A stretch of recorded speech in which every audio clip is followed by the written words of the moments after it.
பங்களாதேஷில் 1971ஆம் ஆண்டில் நடந்த விடுதலை போராட்டத்தில் பங்கேற்றவர்களின் வாரிசுகளுக்கு அரச பணிகளில் 30% ஒதுக்கீடு வழங்க ஷேக் ஹசீனா தலைமையிலான பங்களாதேஷ் அரசு கடந்த ஆண்டு முடிவு செய்தது. அதற்கு எதிர்ப்பு தெரிவித்து நாடு முழுவதும் போராட்டம் வெடித்தது. அரசுக்கு எதிரான இந்த போராட்டத்தால் பிரதமராக இருந்த ஷேக் ஹசீனாவின் ஆட்சி கவிழ்க்கப்பட்டு நாட்டை விட்டு வெளியேறி இந்தியாவில் தஞ்சமடைந்தார். அதே சமயம் பங்களாதேஷில் ஏற்பட்ட வன்முறையில் 1400க்கும் மேற்பட்டோர் கொல்லப்பட்டனர். இதனைத் தொடர்ந்து நோபல் பரிசு பெற்ற பொருளாதார நிபுணர் முகமது யூனுஸ் பங்களாதேஷ் நாட்டின் இடைக்கால அரசின் தலைமை ஆலோசகராக பொறுப்பேற்றார். இதனைத் தொடர்ந்து இந்தியாவில் தஞ்சம் புகுந்த ஷேக் ஹசீனாவுக்கு பங்களாதேஷ் குற்றவியல் நீதிமன்றம் பிடியாணை பிறப்பித்து கடந்த ஆண்டு நவம்பர் 18ஆம் தேதி ஹசீனாவை ஆஜர்படுத்த வேண்டும் என்று உத்தரவிட்டது. இதற்கிடையே அவரை பங்களாதேஷிற்கு திருப்பி அனுப்பக்கூடாது என தொடர்ந்து இந்திய அரசுக்கு கோரிக்கை விடுத்தும் வருகின்றனர். கடந்த ஆண்டு நடைபெற்ற போராட்டத்தின் போது நிகழ்ந்த வன்முறை மனித குலத்திற்கு எதிரானது என இந்தியாவில் தஞ்சம் புகுந்த ஷேக் ஹசீனா மீது நடவடிக்கை எடுக்க கோரி பங்களாதேஷின் சர்வதேச குற்றவியல் நீதிமன்றத்தில் வழக்கு தாக்கல் செய்யப்பட்டது.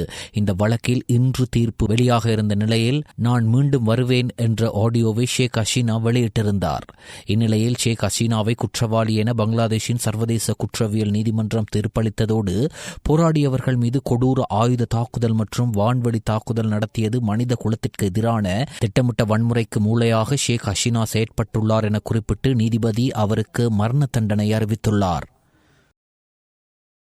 ஜனாதிபதியுடன் நடத்திய பேச்சுவார்த்தையின் பின்னர் அரசாங்க வைத்திய அதிகாரிகள் சங்கம் அவசர நிறைவேற்று மற்றும் மத்திய குழுவை கூட்ட உள்ளதாக, அதன் பின்னர் அடுத்த கட்ட நடவடிக்கைகளை குறித்து கலந்துரையாடப்படும் என்று அந்த சங்கம் தெரிவித்துள்ளது. இன்று முற்பகல் ஜனாதிபதி செயலகத்தில் ஜனாதிபதியுடன் நடைபெற்ற கலந்துரையாடலின் பின்னர் ஊடகங்களுக்கு கருத்து தெரிவிக்கும் போது அச்சங்கத்தின் செயலாளர் வைத்தியர் பிரபாத் சுகதிதாஸ் இதனை தெரிவித்தார். இதன்படி அரசாங்க வைத்திய அதிகாரிகள் சங்கம் முன்வைத்த யோசனைகள் குறித்து ஜனாதிபதி கவனம் செலுத்தியதாகவும் அந்த யோசனைகள் குறித்து எதிர்காலத்தில் கலந்துரையாடப்படும் என்றும் அந்த யோசனைகள் தொடர்பில் ஆக்கப்பூர்வமான தேர்வுகளை வழங்க முடியுமா என்பது குறித்து ஜனாதிபதி கவனம் செலுத்துவதாக தமது சங்கத்துக்கு அறிவிக்கப்பட்டதாகவும் வைத்தியர் பிரபாத் சுகதிதாச குறிப்பிட்டார். நாங்கள் ஜனாதிபதிக்கு விளக்கம் அளித்தோம். இந்த வரவு செலவு திட்டத்தை அடிப்படையாக கொண்டு எதிர்காலத்திலும் சுகாதார அமைப்பை நிலைநிறுத்துவதற்கு அரசாங்க வைத்திய அதிகாரிகள் சங்கம் என்ற ரீதியில் நாங்கள் முன்வைத்த யோசனைகளில் விசேடமாக விசேட வைத்தியர்களை நாட்டில் தக்க வைத்துக் கொள்வதற்கு விசேட கோரிக்கைகளை முன்வைத்துள்ளோம். இந்த யோசனைகள் தொடர்பில் எதிர்காலத்தில் பேச்சுவார்த்தைகள் நடத்தவும் ஆக்கப்பூர்வமான தேர்வுகளை வழங்கவும் வாய்ப்பு குறித்து ஆராயவும் அவர் இணக்கம் தெரிவித்தார். இன்று நாங்கள் அவசர நிறைவேற்று குழுவை கூட்ட உள்ளோம். எதிர்காலத்தில் அவசர மத்திய குழு கூட உள்ளது. அவசர நிறைவேற்று குழு மற்றும் அவசர மத்திய குழுவில் இது தொடர்பாக கலந்துரையாடி அடுத்த கட்ட நடவடிக்கைகளை குறித்து முடிவெடுக்கப்படும் என்று தெரிவித்தார்.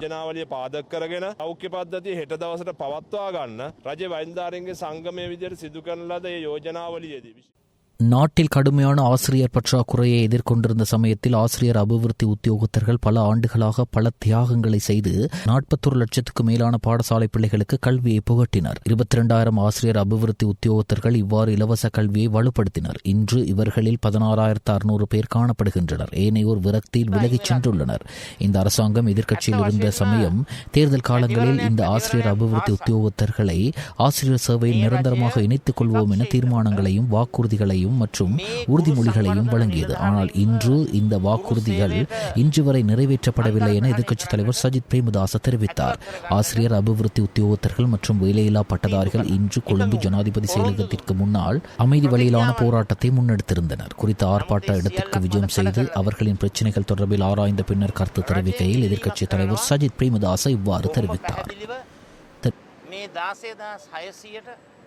ஆயுதப்படைகளின் நினைவேந்தல் மற்றும் பப்பி மலர் தின அனுஷ்டிப்பு பிரதமர் கலாநிதி அருணி அமரசூரிய அவர்களின் தலைமையில் நேற்று கொழும்பு விஹாரமாதேவி பூங்காவில் நிறுவப்பட்டிருக்கும் 1ஆம் மற்றும் 2ஆம் உலகப் போர்களில் உயிர் தியாகம் செய்த ராணுவ உறுப்பினர்களை நினைவு கூறும் நினைவு சின்னத்தில் முன்னிலையில் மிகுந்த கௌரவத்துடன் நடைபெற்றது. இந்த நினைவு சின்னம் கொழும்பில் செனோடாப் போர் நினைவிடம் என அழைக்கப்படுகிறது. இது அப்போதைய இலங்கை ராணுவ அதிகாரிகள் உலகப் போர்களிலும் 1வது மற்றும் 2வது உலகப் போர்களிலும் உயிர் நீத்தவர்களை நினைவு கூறும் வகையில் நிறுவப்பட்ட ஒரு நினைவு சின்னமாகும். இந்த நினைவு சின்னம் இலங்கையின் பழமையான மற்றும் பிரதானமான போர் நினைவு சின்னங்களில் ஒன்றாகும். இங்கு வருடாந்த நினைவு தினம் நவம்பர் 11ஆம் தேதியை அண்மித்த ஞாயிற்றுக்கிழமை தேசிய நினைவேந்தல் விழாவாக நடாத்தப்பட்டு வருகிறது. இதன்போது பிரதமர் அவர்கள் நினைவு சின்னத்தில் பப்பி மலர் கொத்தை வைத்து உயிர் தியாகம் செய்த ராணுவ உறுப்பினர்களை நினைவு கூர்ந்து மலரஞ்சலி செலுத்தினார். ವಾರ್ಷಿಕ ಸೆಮರುಬೆ ಪ್ರಧಾನ ಅರಮುನಾಯ್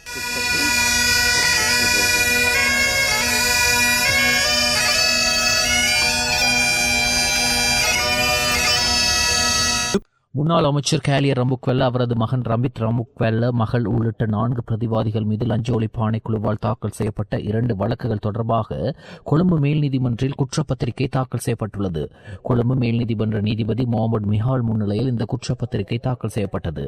கேலிய ரம்புக்வெல்ல, ரமித் ரம்புக்வெல்ல மகள் அமாலி நயனிகா ரம்புக்வெல்ல மற்றும் அவர்களது பணிப்பெண் நிபுணி கிருஷ்ணஜினா ஆகியோருக்கு எதிராக தாக்கல் செய்யப்பட்ட 2 வழக்குகளுக்கு அமைய இந்த குற்றப்பத்திரிகை சமர்ப்பிக்கப்பட்டுள்ளது. இதனைத் தொடர்ந்து ஒவ்வொரு பிரதிவாதிகளும் தலா ரூபாய் 50,000 ரொக்கப்பிணை மற்றும் தலா 10 லட்சம் ரூபாய் பெறுமதியான 2 சரீர பிணைகளில் செல்ல அனுமதித்த நீதிபதி அவர்களின் வெளிநாட்டு பயணங்களுக்கு தடை விதிக்குமாறும் உத்தரவிட்டார்.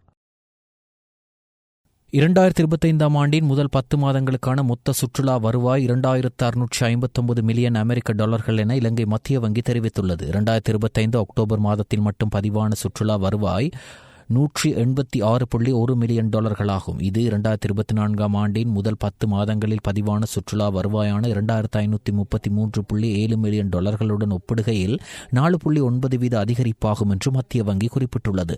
இலங்கை சுற்றுலா அபிவிருத்தி அதிகார சபை சமீபத்தில் புள்ளி விவரங்களின்படி 2025 ஜனவரி மாதம் முதல் நவம்பர் 12 வரையான காலப்பகுதியில் இலங்கைக்கு வருகை மொத்த சுற்றுலா பயணிகளின் எண்ணிக்கை 19,72,957 ஆகும். இவர்களில் 4,43,622 சுற்றுலா பயணிகள் இந்தியாவிலிருந்தும் 1,80,592 பேர் ஐக்கிய ராஜ்யத்திலிருந்தும் 1,44,308 பேர் ரஷ்யாவிலிருந்தும் 1,23,053 பேர் ஜெர்மனியிலிருந்தும் 1,15,400 பேர் சீனாவிலிருந்தும் வந்ததாக இலங்கை சுற்றுலா அபிவிருத்தி அதிகார சபை தெரிவித்துள்ளது. நவம்பர் மாதம் 1ஆம் தேதி முதல் 12ஆம் தேதி வரையான காலப்பகுதியில் நாட்டுக்கு வருகை தந்த வெளிநாட்டு சுற்றுலா பயணிகளின் எண்ணிக்கை 82,270 ஆகும். பாராளுமன்றத்தில் இன்று இடம்பெற்ற விவாதத்தில் பாராளுமன்ற உறுப்பினர் ராசமாணிக்கம் சாணக்கியன் உரையாற்றினார். இன்று காலையிலே அரசியல் அமைப்பிலே பௌத்த மதத்துக்கு முதலிடம் என்று சொல்லப்பட்டிருக்கு என்று சொன்னார். பௌத்த மதமோ எந்த மதமோ சட்டவிரோதமான செயல்பாடுகளுக்கு அனுமதி அளிக்கக்கூடாது. அது எவராயிருந்தாலும் சரி, அது நானாயிருந்தாலும் சரி, ஒரு பௌத்த மதத்தை சேர்ந்த துறவியா இருந்தாலும் சரி, சட்டவிரோதமான விடயங்களை அனுமதிக்க கூடாது. நேற்றைய தினம் திருவோணமலை கடற்கரையிலே ஒரு சட்டவிரோதமான ஒரு விஹாரை புதிதாக உருவெடுத்தது. நான் அறிந்த வகையிலே நண்பர் அருண் ஹேமச்சந்திரா அவர்களும் இந்த விடயம் சம்பந்தமாக கரிசனையுடன் இருந்தவர். நேற்று நாங்கள் எதிர்பார்த்தது சட்டவிரோதமான ஒரு வேலை. இது கோட்டாபய அரசாங்கத்தின் காலத்தில் நடந்தது, மஹிந்த ராஜபக்ச காலத்தில் நடந்தது. இந்த அரசாங்கத்தில் காலத்திலேயும் ஒரு இனவாதமான சில துறவியல் இந்த இடத்துக்கு வந்து ஏதோ ஒரு வேலையை செய்கிறார்கள். அந்த இடத்திலே கரையோர பாதுகாப்பு பிரிவை சேர்ந்தவர்கள் போலீஸ் ஸ்டேஷனிலே சென்று ஒரு முறைப்பாடை செய்தார்கள். அந்த முறைப்பாடு சம்பந்தமாக போலீசார் விசாரணை செய்து இது சட்டவிரோதமானது, அதை நிறுத்துவார்கள் என்ற நம்பிக்கையிலே நாங்களும் நாங்கள் இதிலே திருவண்ணாமலை மாவட்ட பாராளுமன்ற உறுப்பினர் அருண் அவர்களும் செயல்பட்டதை நான் இந்த இடத்திலே சொல்ல வேண்டும். ஆனால் இரவு 8 மணி ஆகிய பொழுது, இரவு 8 மணிக்கு எங்கேயோ இருந்த ஒரு சிலையை கொண்டு போலீஸ் பாதுகாப்புடன் ஒரு சிலையை வைத்த பிற்பாடுதான் நான் உண்மையிலே கௌரவ அமைச்சர் ஆனந்த விஜயபால் அவர்களை தொடர்பெடுத்து தொலைபேசியிலே சொல்லியிருந்தேன். இது ஒரு இனவாதமான செயல்பாடு, எதிர்காலத்திலே ஒரு மதங்களுக்கு இனங்களுக்கு எதிரான ஒரு முரண்பாடு வரக்கூடிய ஒரு விடயம், இதிலே நீங்கள் கவனம் செலுத்த வேண்டும் என்று சொன்னால் அது இரவு 10 மணி 11 மணி அளவிலே நாங்கள் பார்த்து திருகோணமலை கோட்டை வீதியில் அமைந்துள்ள ஸ்ரீ சம்புத்த ஜெயந்தி போதிராஜ விகாரை வளாகத்தில் வைக்கப்பட்டிருந்த புத்தர் சிலை ஒன்றை போலீசார் அகற்ற நடவடிக்கை எடுத்ததை அடுத்து நேற்றிரவு அங்கு அமைதியற்ற நிலை ஏற்பட்டது. திருகோணமலை கோட்டை வீதியில் அமைந்துள்ள ஸ்ரீ சம்புத்த ஜெயந்தி போதிராஜ விகாரை 1951 ஆண்டு பௌத்த அலுவல்கள் திணைக்களத்தில் பதிவு செய்யப்பட்ட பௌத்த விகாரையாகும். அங்கு நடத்தப்பட்டு வந்த ஸ்ரீ சம்புத்த ஜெயந்தி போதிவர்தன தஹாம் பாடசாலை சுனாமி அனர்த்தத்தால் அழிவடைந்ததை அடுத்து அதன் நடவடிக்கைகளை மீண்டும் ஆரம்பிக்க விகாராதிபதி திருகோணமலை கல்யாண வம்ச திஸ்ஸ தேரர் மற்றும் தாயக பிரிவினர் தீர்மானித்தனர். இதன்படி நேற்று காலை அடிக்கல் நாட்டப்பட்டு பிற்பகலுக்குள் அந்த இடத்தில் புத்தர் சிலை ஒன்றை வைக்கவும் அவர்கள் நடவடிக்கை எடுத்தனர். எனினும் இந்த கட்டுமானம் அனுமதியற்றது என கடலோர பாதுகாப்பு திணைக்களம் போலீசில் முறைப்பாடு செய்துள்ளதாக போலீசார் தேரருக்கு அறிவித்துள்ளனர். இந்த பின்னணியில் அந்த வளாகத்தில் வைக்கப்பட்டிருந்த புத்தர் சிலையை அகற்ற போலீசார் நேற்று இரவு நடவடிக்கை எடுத்தனர். இதன்போது தேரர்கள் மற்றும் பிரதேசவாசிகளால் போலீசாருக்கு எதிர்ப்பு வெளியிடப்பட்டுள்ளன. இந்த இந்த சம்பவத்தில் காயமடைந்ததாக கூறி விகாராதிபதியும் மற்றும் ஒரு தேரரும் தற்போது வைத்தியசாலையில் சிகிச்சை பெற்று வருவதாகவும் தெரிவிக்கப்படுகிறது. அவ்வாறாயினும் புத்தர் சிலைக்கு சேதம் விளைவிக்கப்படலாம் என்ற தகவல் கிடைத்ததை அடுத்து சிலையின் பாதுகாப்புக்காகவே இந்த நடவடிக்கை எடுக்கப்பட்டதாக பொதுமக்கள் பாதுகாப்பு அமைச்சர் ஆனந்த விஜயபால இன்று பாராளுமன்றத்தில் தெரிவித்தார். இது எவ்வாறு இருப்பினும் இன்று பிற்பகல் மீண்டும் அந்த புத்தர் சிலை போலீசாரின் பாதுகாப்போடு அதே இடத்தில் வைக்கப்பட்டது.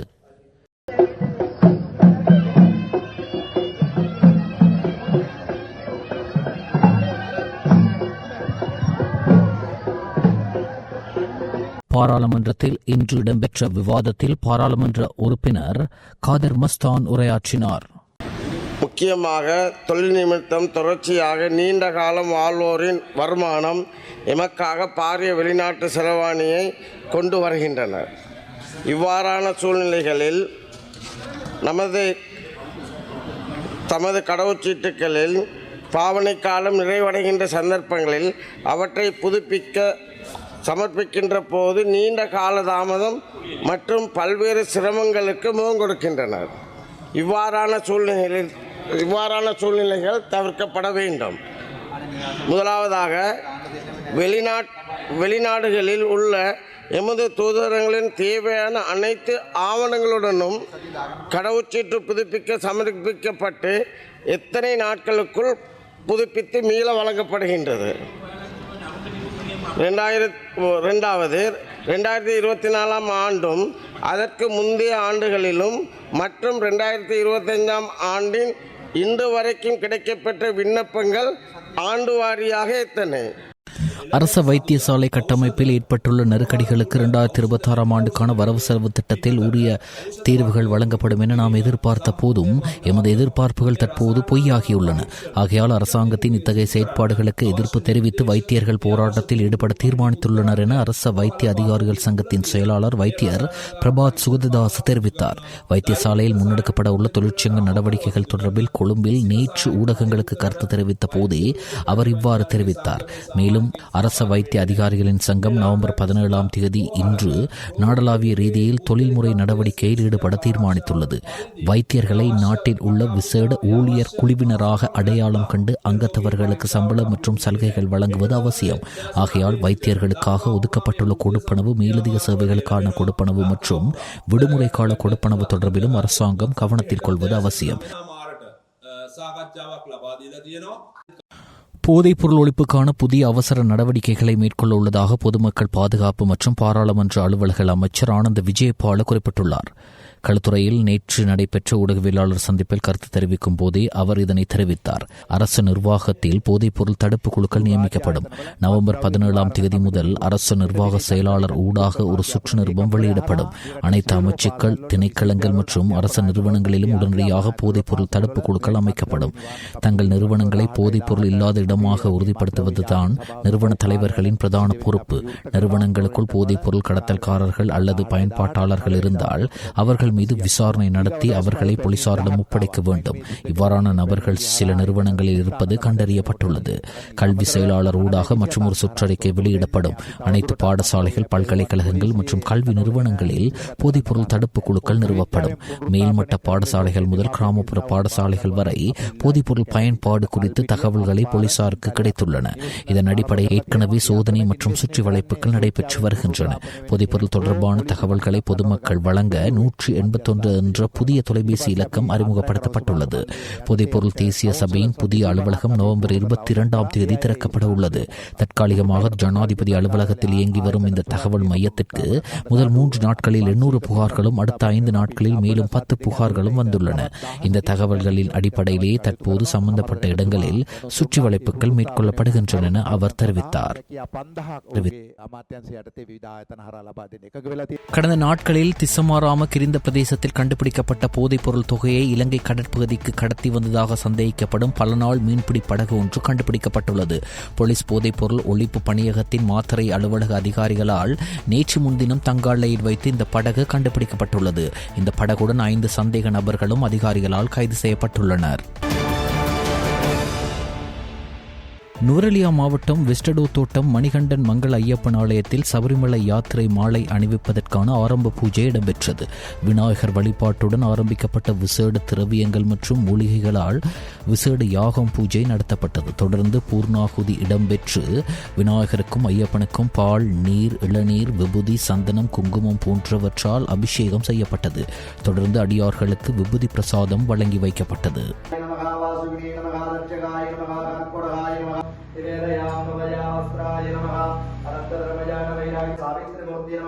सदर्मुखे सावित्री सर्वलंकायोगिदावत्येश्वर्य प्रभादेवी जटाक्षायं एकदन्तमोहं विनोदनां सहस्रनियोजालाये स्वाहा ओम सत्योजात वामहोर्दत्पुरुषैशानाभ्याय स्वाहा ओम सत्योजात वामहोर्दत्पुरुषैशानाभ्याय स्वाहा ओम महागणपतये स्वाहा ओम महागणपतये इदं नमः ओम ओम स्वाहा ओम श्रीं स्वाहा ओम श्रीं क्लीं स्वाहा ओम श्रीं ग्रीं ग्लं स्वाहा ओम श्रीं श्रीं ग्लं गं गं स्वाहा संगकेतकराय त्रिलोचनाय बृहस्पदाय रुद्राय शनीश्वराय राहवे केतवे स्वाहा ओम कालेन महापूर्णां गणामि ओम पूर्णाय स्वाहा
நானோயா கிளன்டன் தோட்டத்தில் ஐயப்ப ஆலயத்தில் கார்த்திகை மாத முதல் நாளான இன்று பக்தர்கள் மாலை அணிந்து ஐயப்பன் தரிசனம் செய்தனர். ஐயப்ப கடவுளின் தரிசனம் செய்வதற்கு பக்தர்கள் இன்று திங்கட்கிழமை நானோயா கிளரண்டன் கீழ் பிரிவில் அமைந்துள்ள ஆலயத்தில் விரதமிருந்து மாலை அணிந்து கொண்டனர். ஐயப்ப பக்தர்கள் கார்த்திகை மாதம் தொடங்கியதிலிருந்து 48 நாட்களுக்கு விரதமிருந்து சபரிமலைக்கு சென்று ஐயப்பனை தரிசிப்பது வழக்கம். இன்று கார்த்திகை மாத பிறப்பை தொடர்ந்து கிளன்டன் முழுவதும் ஐயப்ப பக்தர்கள் மாலை அணிவித்து விரதம் தொடங்கினர். கார்த்திகை மாத பிறப்பையொட்டி இன்று சபரிமலை ஐயப்பன் கோவிலில் நடை திறக்கப்பட்டது. நானோயாவில் உள்ள கிளரண்டன் ஐயப்ப கோவிலில் பக்தர்கள் திரண்டு வந்து மாலை அணிந்து கொண்டனர். தொடர்ந்து மங்கள வாத்தியங்கள் முழங்க ஐயப்ப சிலை பிரதிஷ்டையை தொடர்ந்து கணபதி ஹோமம் நடைபெற்றது. அதைத் தொடர்ந்து மாலை அணிந்து அதன் பின் ஐயப்ப பூஜை இடம்பெற்று ஐயப்ப பஜனை நடைபெற்ற பின் பூஜையில் கலந்து கொண்ட ஏராளமான பக்தர்கள் நேற்று கடன் செலுத்தினர். தொடர்ந்து பக்தர்களுக்கு அன்னதானம் வழங்கப்பட்டு விசேட அபிஷேகத்துடன் ஐயப்ப பூஜைகள் இடம்பெற்றது குறிப்பிடத்தக்கது.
சபரிமலைக்கு செல்லும் ஐயப்பர்களுக்கு புதிய கட்டுப்பாடுகள் விதிக்கப்பட்டுள்ளன. அமீபா மூளை காய்ச்சல் பாதிப்பால் இதுவரை 36 பேர் மரணமடைந்துள்ளமை கருத்தில் கொண்டு இந்த கட்டுப்பாடுகள் விதிக்கப்பட்டுள்ளதாக இந்திய செய்திகள் தெரிவிக்கின்றன.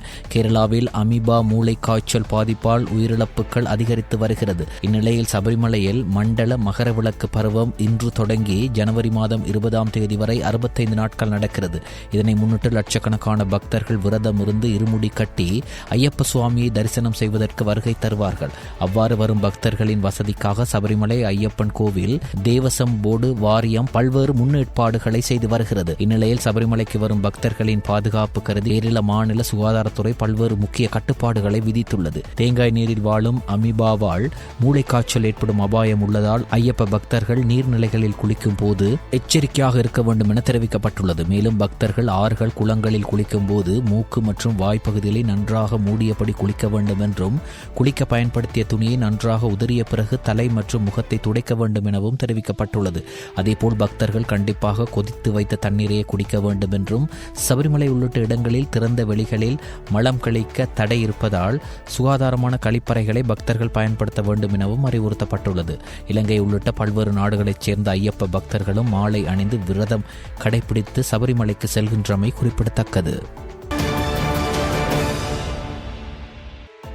வளிமண்டலவியல் திணைக்களம் பலத்த மின்னல் தொடர்பில் எச்சரிக்கை விடுத்து அறிக்கை ஒன்றை வெளியிட்டுள்ளது. இன்று நண்பகல் 12:30 மணிக்கு வெளியிட்ட இந்த அறிவிப்பில் இன்றிரவு 11:30 மணி வரை செல்லுபடியாகும் என வளிமண்டலவியல் திணைக்களம் தெரிவித்துள்ளது. தெற்கு மற்றும் ஊவா மாகாணங்களிலும் அத்துடன் களுத்துறை மற்றும் ரத்னபுரி மாவட்டங்களிலும் இடியுடன் கூடிய மழையுடன் கூடிய பலத்த மின்னல் ஏற்படுவதற்கான அதிக வாய்ப்புகள் காணப்படுகிறது. இடியுடன் கூடிய மழை பெய்யும் வேளையில் குறித்த பகுதியில் தற்காலிகமாக பலத்த காற்று வீசக்கூடும். மின்னல் தாக்கங்களினால் ஏற்படக்கூடிய ஆபத்துக்களை குறைத்துக் கொள்ள தேவையான நடவடிக்கைகளை மேற்கொள்ளுமாறு வளிமண்டலவியல் திணைக்களம் மக்களை கேட்டுக் கொண்டுள்ளது. 2 வருட போரினால் ஏற்பட்ட பாதிப்பு மற்றும் பேரிழவிற்கு உள்ளான உள்கட்டமைப்புகளை சமாளிக்க போராடும் காசா பகுதியின் அல் மவாசி கூடார முகாமில் பாரிய வெள்ளப்பெருக்கு ஏற்பட்டுள்ளது. இந்த பருவத்தின் முதல் கனமழை இவ்வாறு வெள்ளப்பெருக்கை ஏற்படுத்தியுள்ளது. தெற்கு காசாவின் கான் யூனிஸில் இடம்பெயர்ந்த பாலஸ்தீனியர்கள் தங்கியிருந்த கூடாரங்களில் இவ்வாறு வெள்ள அனர்த்தம் ஏற்பட்டுள்ளது. மேற்கு கான் யூனிஸில் அல் மவாசின் பல பகுதிகளில் அகதிகள் முகாம் மழை நீரில் மூழ்கியதை அடுத்து அதன் நிலைமை தொடர்பில் காசாவின் சிவில் பாதுகாப்பு அமைப்புகள் நடவடிக்கை எடுத்துள்ளன. வெள்ளிக்கிழமை அதிகாலை முதல் காசா குறைந்த அழுத்த அமைப்பின் கீழ் உள்ளது. அதனுடன் குளிர்ந்த காற்று நிறை மற்றும் பலத்த மழை பெய்து வருகின்றது. இது போரினால் பாதிக்கப்பட்ட பகுதிகளில் இடம்பெயர்ந்த 1.5 மில்லியன் மக்களின் துன்பங்களை அதிகரிக்கின்றது என குறித்த அமைப்பு கூறியுள்ளது. ஹொங்கோ ஜனநாயக குடியரசில் தென்கிழக்கு பகுதியில் உள்ள ஒரு சுரங்கத்தில் ஒரு பாலம் கூட்ட நெரிசல் காரணமாக இடிந்து விழுந்ததில் குறைந்தது 32 பேர் கொல்லப்பட்டதாக பிராந்திய அரசாங்க அதிகாரி ஒருவர் ஞாயிற்றுக்கிழமை தெரிவித்திருந்தார். லுவாலபா மாகாணத்தின் முலோண்டோவில் உள்ள கலண்டோ சுரங்கத்தில் உள்ள பாலம் நேற்று முன்தினம் சனிக்கிழமை இடிந்து விழுந்ததாக மாகாண உள்துறை அமைச்சர் ராய் கவும்பா மயோண்டே ஒரு செய்தியாளர் சந்திப்பின் போது தெரிவித்தார். கனமழை மற்றும் நிலச்சரிவு அபாயம் காரணமாக அந்த இடத்தை அணுகுவதற்கு கடுமையான தடைகள் இருந்த போதிலும் சட்டவிரோதமாக தோண்டுபவர்கள் குவாரிக்குள் வலுக்கட்டாயமாக நுழைந்தனர் என்று மயோண்டே கூறினார். பாலத்திற்கு விரைந்த சுரங்க தொழிலாளர்களிடையே பீதியை ஏற்படுத்தியதாக தெரிவிக்கப்பட்டுள்ளது. இதன் விளைவாக பாலம் சரிந்து விழுந்ததில் ஒருவர் மேற் ஒருவர் விழுந்து உயிரிழப்புகளும் காயங்களும் ஏற்பட்டன. மயோண்டே இறப்பு எண்ணிக்கையை குறைந்தது 32 என்று கூறியிருந்தாலும் குறைந்தது 40 பேர் உயிரிழந்ததாக அறிக்கை கூறுகின்றது.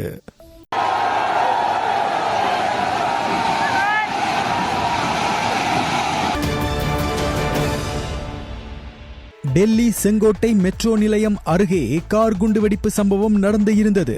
இந்த விபத்தில் 14 பேர் பலியாகினர். மேலும் இதற்கு பின்னால் பயங்கரவாதிகள் இருப்பதாக முதலில் தெரிந்தது. மேலும் நடத்திய விசாரணையில் பயங்கரவாதிகள் தான் சதி திட்டம் தீட்டியது தெரிந்தது. இது தொடர்பாக பலரை NIA கைது செய்துள்ளது.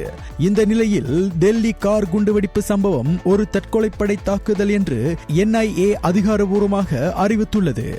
காஷ்மீரை சேர்ந்த அமீர் ரஜித் அலி என்பவர்தான் உமருடன் சேர்ந்து குண்டுவெடிப்புக்கு திட்டம் தீட்டியதும் அவருக்கு கார் வாங்கி கொடுக்க டெல்லி வந்ததும் தெரிய வந்துள்ளது. இது குறித்து NIA அதிகாரிகள் தொடர்ந்து விசாரணை நடத்தி வருகின்றனர். காஷ்மீரை சேர்ந்த அமீர் ரஜி அலி என்பவரை NIA கைது செய்துள்ளது. சுற்றுலா இலங்கை மற்றும் பாகிஸ்தான் அணிகளுக்கு இடையிலான ஒருநாள் தொடரின் மூன்றாவதும் இறுதியுமான போட்டியில் பாகிஸ்தான் 6 விக்கெட்டுகளால் வெற்றி பெற்றுள்ளதோடு ஒருநாள் தொடரிலும் இலங்கையினை 3-0 என்ற ஒயிட் ஷாட் செய்து கைப்பற்றியுள்ளது.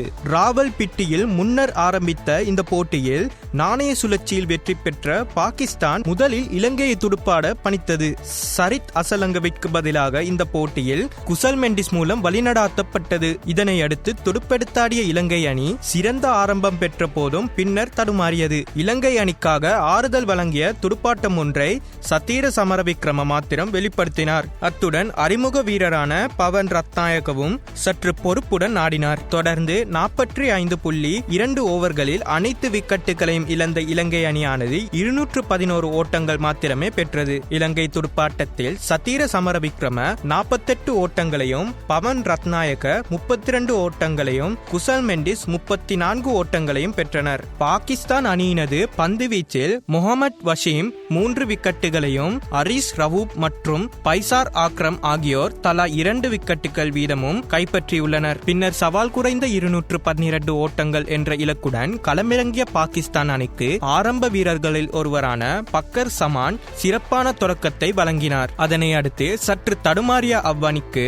ரொஹமட் ரிஸ்வான் மற்றும் மொசைன் தலாட் ஆகியோர் திறமையான ஆட்டத்தை கொடுத்து உதவினர். இதனால் பாகிஸ்தான் அணியானது 44.4 ஓவர்களில் 4 விக்கெட்டுகளை இழந்து 215 ஓட்டங்களுடன் போட்டியின் வெற்றி இலக்கை எட்டியது. பாகிஸ்தான் துடுப்பாட்டத்தில் முகமது ரிஸ்வான் 61 ஓட்டங்களை ஆட்டமிழக்காமல் பெற பக்கர் சமான் 55 ஓட்டங்களை எடுத்தார். அத்துடன் ஒசை தலாட்டும் 42 ஓட்டங்களை ஆட்டமிழக்காது குவித்தார். இலங்கை பந்து வீச்சில் ஜெப்ரி வட்டர்சே 42 ஓட்டங்களுக்கு 3 விக்கெட்டுகளை சாய்த்தும் அது வீணாகியது. Nicely. How's that for a strike? Admired by one and all. Back to That's runs behind square leg. That's a bar. Well done, Wasim. Could be out. Easy.